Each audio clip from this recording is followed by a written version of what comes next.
नमस्कार, स्वागत आहे सर्वांचं आपल्या MPSC एक्झाम मंत्राच्या प्लॅटफॉर्मवर। आणि जसं सकाळी मी सांगितलं होतं की मला एक थोडीशी अशी शंका होती की कदाचित ग्रुप सीचा प्रिलिमचा पेपर अवघड आल्यामुळे मेन्सचा पेपर अवघड येईल, पण तसं आपल्याला ॲटलिस्ट मराठीच्या बाबतीमध्ये बघायला मिळालेलं नव्हतं।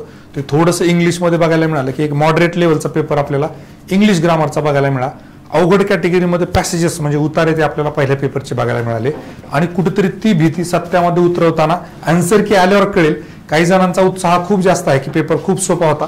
मला असं वाटतं वैयक्तिक की पेपर खूप जास्त सोपा नव्हता। जर आपण याला 23च्या ग्रुप सी मेन्स सोबत कंपेअर केलं तर त्यापेक्षा थोडासा डिफिकल्टी जास्त त्या ठिकाणी बघायला मिळते। काय होतं की पेपर बाहेर आल्यानंतर हौशे गौशे नवशे आमच्यासारखे जे बाहेर बसून विश्लेषण करतात त्यांना पेपर सोपाच वाटत असतो, पण पेपरमध्ये सगळ्यात महत्त्वाची गोष्ट जी असते ती असते टाइमची, की तुम्हाला पेपर वेळेमध्ये सोडवता येतो का, वेळेमध्ये ते सगळं सुचतं का, इथं येऊन बोलणं आणि सांगणं पेपर सोपा होता, ऑप्शन तर असा होता, हे होतं ते होतं, ते फार सोपं असतं।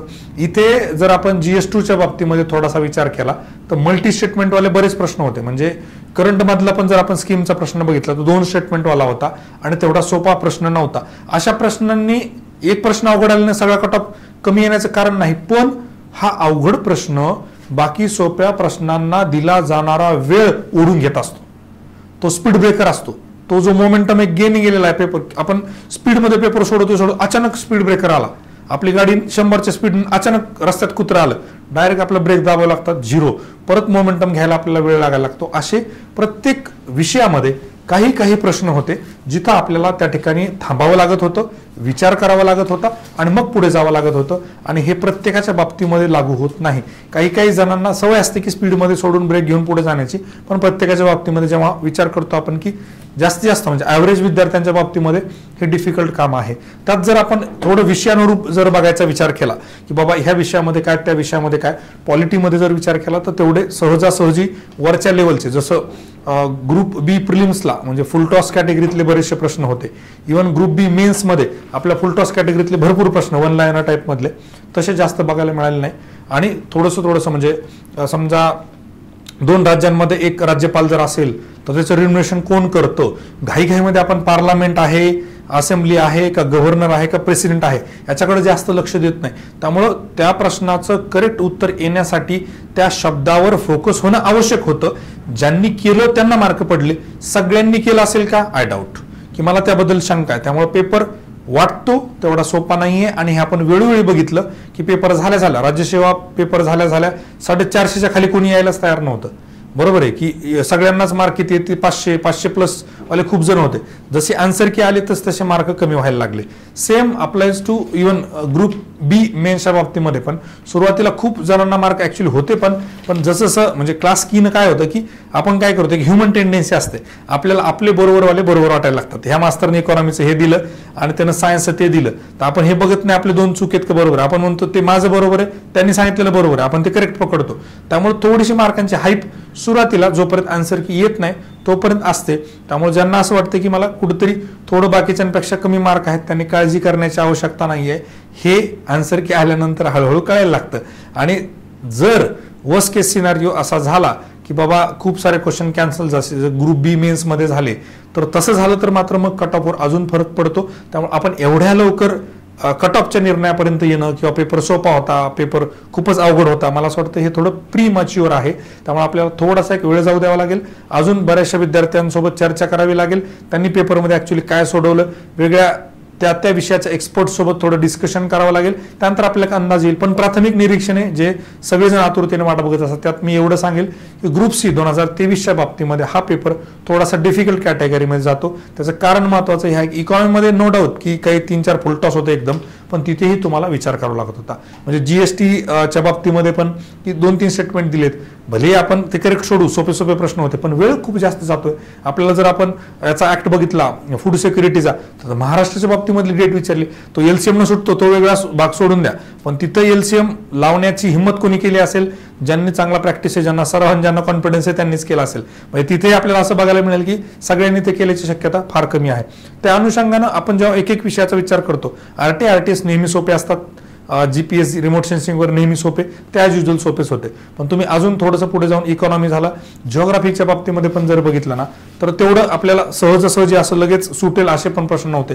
करंटच्या बाबतीमध्ये करंट मंत्रा किंवा आपल्या ज्या ठळक बातम्या किंवा आपली रेग्युलर बॅच जी जुनी होती, आता ऍक्च्युली त्यांनी काय केलं, तुम्हाला एक गोष्ट लक्षात आली असेल, आपण 15 महिन्यांचं करंट का आणलं, आपण इयरबुक का नाही आणलं, की ही आयोगाची एक काय सवय आहे, अधूनमधून 2-3 प्रश्न मार्क म्हणजे विद्यार्थ्यांना विचलित करण्यासाठी पूर्वीचे टाकायचे, जुने टाकायचे, जेणेकरून विद्यार्थ्यांना पुढे स्ट्रॅटेजी करताना किंवा अभ्यास करताना लक्षात नाही आलं पाहिजे किती दिवसाचं करायचं, काय करायचं. त्यामुळे आपण मुद्दामून CM मध्ये त्या गोष्टीची काळजी घेतली होती की 15 महिने तरी कमीत कमी कव्हर झाले पाहिजे.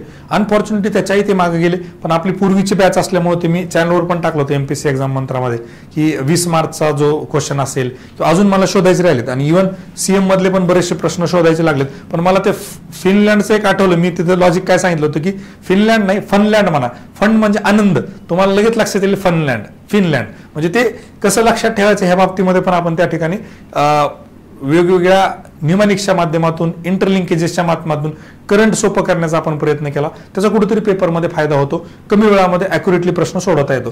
तर परत तिथे जाऊन विचार करावा लागतो, मग हा आहे का, तो आहे का.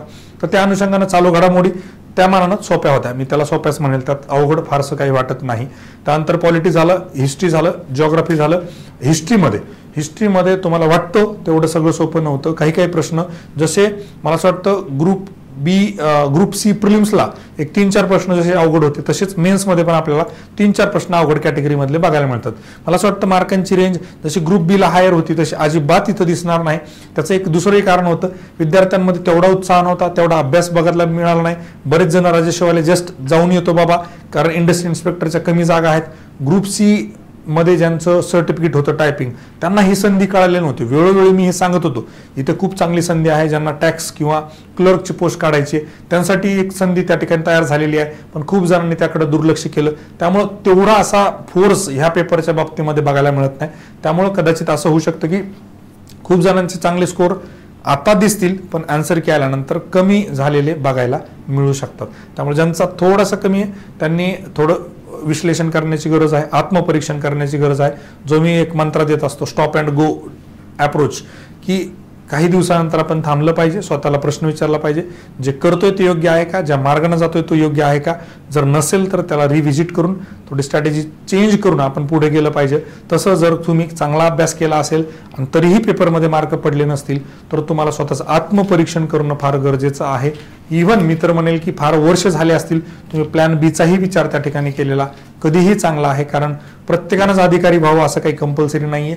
खूप लोक अधिकारी न होताही आयुष्य खूप चांगलं जगत आहेत, जगलेत आणि जगतील. त्यामुळे ह्या बाबतीमध्ये मला असं वाटतं प्रत्येकानं थोडंसं काळजीपूर्वक आत्मपरीक्षण केलं पाहिजे. अभ्यास करतोय, मार्क पडत नाहीत, विचार करण्याची गरज आहे. आता दुसरा राहिला प्रश्न अप्रोचच्या बाबतीमध्ये.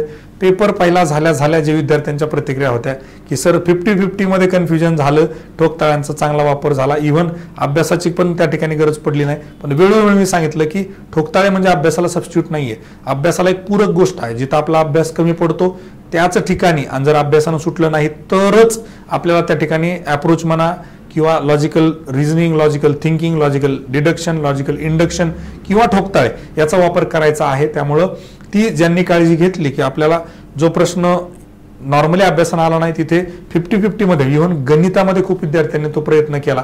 आता सगळ्यांनी मला मेसेज केले, मला बघणं झालेलं नाहीत.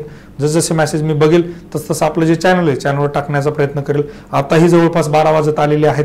एक थोडासा काही गोष्टींमुळे आपले मॉक इंटरव्ह्यू चालू होते, बराच वेळ आपले 10-11 वाजेपर्यंत मॉक इंटरव्ह्यू चालू होते. त्यामुळे ह्या गोष्टींपर्यंत तुमच्यापर्यंत पोहोचायला थोडा वेळ लागलेला आहे. आणि राहिलेल्या गोष्टी आपण उद्याचा जो आपला 10-10चा मंथन आहे त्याच्यामध्ये भेटतो. आपण सोमवार ते शुक्रवार मंथनमध्ये भेटत असतो, त्याच्यावर परत आपल्याला डिटेलमध्ये चर्चा करता येईल. आता तुर्तास म्हणजे प्राथमिक निरीक्षणाच्या बाबतीमध्ये मला असं वाटतं यापेक्षा वेगळं माझ्याकडे सध्या तरी काही नाहीये. पण एक गोष्ट आहे जी कालानुरूप चालत आलेली आहे, current you can predict, approach ठोकताळे it works in MPSC prelims, group B prelims, group C prelims, group C mains, group B mains, MPSC mains till 2024. पुढे येणाऱ्या मेन्समध्ये डिस्क्रिप्टिव्हच्या बाबतीमध्ये काहीतरी वेगळं माझ्याकडे आहे.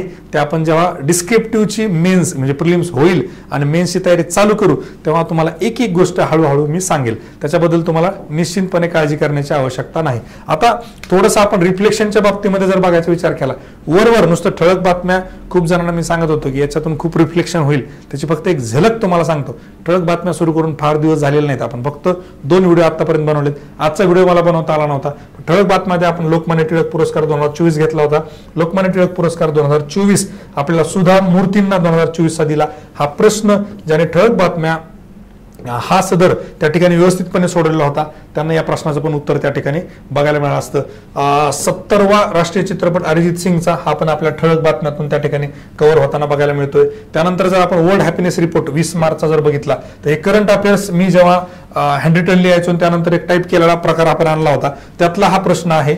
म्हणजे संडेला मी 21 सप्टेंबरला जेव्हा हे व्हिडिओ रेकॉर्ड केलं होतं लेक्चर, त्यामध्ये करंट अफेअर्स 2000 एप्रिल जे होतं त्यातला हा प्रश्न आहे. 20 मार्च आंतरराष्ट्रीय आनंद दिन, आणि त्यावेळेस पण मी तुम्हाला सांगितलं होतं की थोडंसं या बाबतीमध्ये लक्ष ठेवलं पाहिजे, कारण त्या दिवशी जागतिक चिमणी दिन पण असतो 20 मार्चला. परत 21 मार्चचा हा माझा प्रेडिक्शन होता, जातीय भेद निर्मूलन. कारण असे ऑड थोडेसे जे आहेत ना ते विचारण्याचा कल जास्त आहे. जागतिक चिमणी दिन आपण करतो, जागतिक कविता दिन आपण करतो, जागतिक वनीकरण दिन आपण करतो, पण हे जे असे ऑडवाले असतात आणि थोडे सोशल आस्पेक्टनं डिस्क्रिमिनेशनवरचे अशा अधूनमधून विचारण्याचा ट्रेंड आपल्याला थोडा बघायला मिळतो, तो या ठिकाणी बघायला मिळाला. त्यानंतर जर आपण सीएम मधलं म्हणजे करंट मंत्रा जे आपलं पुस्तक आहे तर ते आपलं ऍक्च्युअली बॅच असल्यामुळे बॅच मधले काय आणि करंट मंत्रामधले काय दोन्ही सारखेच. आणि ठळक बातम्या आपण करंट मंत्र आपल्या चॅनलवरच टाकतो. इथं जर बघितलं तुम्ही अर्जुन पुरस्कारातले 4ही व्यक्ती, आणि तुम्हाला मी लेक्चरमध्ये काय सांगितलं होतं, याच्यामध्ये एक्सप्लेन करण्यासारखं काही नाहीये, तुम्ही स्वतः वाचून लक्षात ठेवा.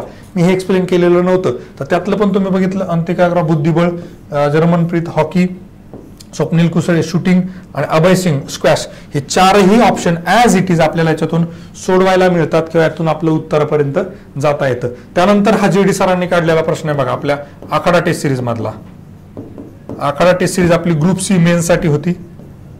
त्यातले मॅथचे म्हणजे ऍज इट इज कसा प्रश्न येतो याचं बेस्ट एक्झाम्पल आपल्याला बघायला मिळेल. 25-18 ऍज इट इज ऑप्शन. म्हणजे आता इथे तुम्हाला मी मागच्या कुठल्या तरी व्हिडिओमध्ये म्हणलं होतं की गणितामध्ये ज्या पद्धतीनं आपण आखाडा टेस्ट सिरीज मध्ये मदत घेतलेली आहे, मेहनत घेतलेली आहे, तुम्हाला मार्केटमधली कुठलीच टेस्ट सिरीज आपल्या गणिताच्या बाबतीमध्ये जवळ पण नाही असं विद्यार्थ्यांचं मत आहे. मी स्वतः म्हणत नाही कारण गणित माझा स्ट्रॉंग एरिया पण नाही, पण ज्या चांगल्या स्कॉलर विद्यार्थ्यांना मी विचारलं ते म्हणले सर तुमची प्रश्नांची जी क्वालिटी आहे गणिताच्या बाबतीमध्ये मार्केटमध्ये कोणी त्याच्या जवळही सध्या थांबत नाही. आणि हे आपल्याला वेळोवेळी दिसले. हे आता जेडी सर तुम्हाला थोड्या वेळानं सांगतीलच एक्सप्लेन करून.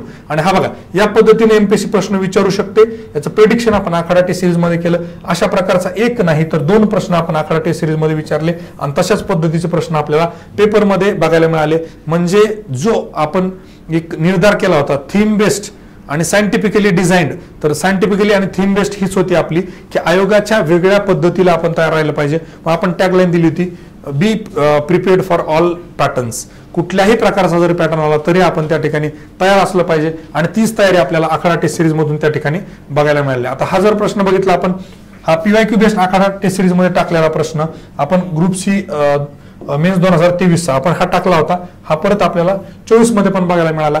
आपण आखाडा टेस्ट सिरीज मध्ये फक्त साधेच क्वेश्चन नाही तर पीवायक्यूच्या बेसिसवर पण क्वेश्चन टाकले होते, कारण सगळ्या ज्या गोष्टी आहेत सिलेबस आणि पीवायक्यू ह्या 2 गोष्टी ज्या असतात ते मी नेहमी सांगतो बिलो द पिलो ठेवल्या पाहिजेत. तर ते एक कारण होतं. आता बाकीचे जे प्रश्न आहेत इकॉनॉमीचे वगैरे, जे आपली अल्टिमेट रिव्हिजन कॅप्सूल आहे, अल्टिमेट रिव्हिजन कॅप्सूल आपण ही काय केलेली आहे, शॉर्ट बॅच जी आहे की फास्ट ट्रॅक रिव्हिजन बॅच जी आहे, कशासाठी ग्रुप बी प्रिलिम्स 2025 साठी जी आहे, तर त्या बॅच मध्ये ग्रुप सी आणि ग्रुप बी प्रिलिम्स 2025 साठी त्यात टाकलेलं आपण हँड रिटन नोट जे होते इकॉनॉमीचे याचे लेक्चर ऑलरेडी रेकॉर्ड झालेत बॅच मध्ये. आपल्याला बघता येईल की एसडीआर जे 71 ला आलं हा ऑप्शन आपला निघून जातो, पाऊंड 16 ला आलं म्हणजे हा पण ऑप्शन निघून जातो, एकच उरतो US डॉलर, आपल्या उत्तरापर्यंत जाता येतं. त्यानंतर जर आपण हा बघितला कुठला 1 जुलै 2014चा आपण डिटेलमध्ये त्या ठिकाणी दिलेला आहे, तर तुम्हाला लक्षात येईल कुठे गेला ती डेट, हा 1 जुलै 2017. एक जरी ऑप्शन आपल्याला व्यवस्थित बघता आला तरी उत्तरापर्यंत जाता येतं. त्यानंतर बघा unhappiness country in the world happiness report 2018, तर आपल्याला त्या ठिकाणी बघता येईल की इथे अफगाणिस्तान त्या ठिकाणी बघायला मिळतं. आपण जे दिले होते ऍक्च्युली हे 18चं नव्हतं दिलं, आपण लेटेस्ट वाला दिला होता, पण त्याच्यानं आपला अंदाज लावू शकतो की फार याच्या जवळ जाणारा ऑप्शन सिरिया, लेबनॉन, अफगाण. आता इथे जर बघितलं तसं लेबनॉन, अफगाणिस्तान, सिरिया एकच दिसतो अफगाणिस्तान. आपण अफगाणिस्तानकडे जाऊ शकतो. म्हणजे लेटेस्ट वाला. आता एवढा जुना विचारला आपण तर कोण म्हणू शकेल की मी प्रेडिक्ट केला होता आणि 2018चा केला होता. मला असं वाटतं फक्त रिफ्लेक्शनसाठी ह्या गोष्टींच्या मागे पडणं आपला तो काही कधीच प्रयत्न नसतो. हे आपण प्रेडिक्ट करू शकत नाही. म्हणजे 18 पासून 25च्या पेपरमध्ये 18चा आपण करणं मला वाटतं हे त्या ठिकाणी फक्त एक लॉजिकली एवढं आपण करू शकतो की अफगाणिस्तान आपल्याला याच्यावरून पण बघता येतं, जे आपण ठळक बातम्या असेल किंवा सीएम करंट मंत्रा जे आहे तर त्या ठिकाणी जर बघितलं आपण तर हे करू शकतो आपण. पण इथं बऱ्याच वेळेला काय होतं, आता 18चा विचारलेला राईट आणि आपल्याला इथं दिलेला 24चा, बरोबर आहे. त्यामुळे इथं आपलं उत्तर चुकण्याची पण शक्यता असते. पण हा आपण प्रेडिक्ट करण्याचा प्रयत्न केला होता. एवढं आपण करू शकत नाही. 25 आणि 18 एवढं प्रेडिक्ट तर आपण 100% करू शकत नाही. बघा, national population policy 2000 aims to stabilise population policy by which year, आपण इथं 45 दिलं होतं. 45 आणि मला वाटतं वेगवेगळ्या लेक्चरमध्ये पण मी तुम्हाला सांगितलं होतं. त्यानंतर इथे बघा फिलिप्स कर बद्दल आपण या ठिकाणी डिटेलमध्ये दिलेलं होतं. त्यानंतर जर अवमूल्यांच्या बाबतीमध्ये जर बघितलं आपण तर काय परिणाम होतो, आपण दोन्ही परिणाम त्या ठिकाणी दिलेले होते. जर इथेही आपण बघितलं 5 इयर प्लॅनचं जोड्या लावामध्ये आपण त्याचे उद्दिष्ट वगैरे नीती आयोगाबद्दलची सगळी माहिती त्या ठिकाणी इत्तमभूत माहिती दिली होती. याच्यातून कसाही आला डिफिकल्ट आला तरी तो प्रश्न त्या ठिकाणी सॉल्व्ह होतो. ॲब्सोल्यूट पॉवर्टीच्या बाबतीमध्ये पण जर आपण बघितलं निरपेक्ष दारिद्र्याच्या बाबतीमध्ये तर आपण त्या ठिकाणी दिलेलंच होतं. इंडियाच्या बाबतीत वर्ल्ड बाबतीमध्ये थोडंसं व्हेरिएशन आहे, पण ठीक आहे, आपल्या उत्तरापर्यंत जाण्यासाठी याची एक निश्चितपणे मदत होऊ शकते. आता राहिलेला पुढचा जो भाग आहे की गणिताचे प्रश्न आहेत ते कसे सोडवायचे, त्याचं अनालिसिस काय, याच्या बाबतीमध्ये डिटेलमध्ये चर्चा करण्यासाठी मी विनंती करतो JD सरांना की सर तुम्ही त्या ठिकाणी रिक्वेस्ट करतो. कधी करताय सर? नंतर? ठीक आहे, चाल. तर ते पुढचा जो व्हिडिओ असेल तो सेपरेटली असेल, ज्याच्यामध्ये गणिताचं डिटेलमध्ये विश्लेषण JD सर करतील. आता सध्यासाठी एवढंच सांगेल की आता लोड घेऊ नका, थोडे 1-2 दिवस रिलॅक्स व्हा.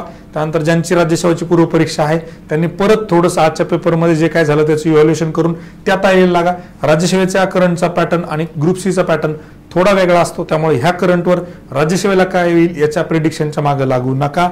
थोडं ग्रुप सी मध्ये आणि ग्रुप ए गॅजेटेड ग्रुप बी मध्ये MPSC थोडंसं डिस्टिंक्शन करते. त्यामुळे ॲज इट इज ह्या पद्धतीनं पेपर राज्यसेवेचा येईल या भरवशावर किंवा या आशेवर राहू नका. ज्या पद्धतीनं 23 आणि 24चे राज्यसेवेचे पेपर प्रिलिम्सचे आलेले आहेत तो एक आपल्यासाठी त्या ठिकाणी यार्डस्टिक आहे, ज्याला आपण कन्सिडर करून पुढच्या येणाऱ्या 4-5 दिवसामध्ये तयारी करणं अपेक्षित आहे. परत एकदा तेच सांगेल की प्रयत्न करत राहू, एक पाऊल पुढे टाकत राहू. Let's make MPSC preparation simple with MPSC made simple. Thank you very much. जय हिंद, जय महाराष्ट्र.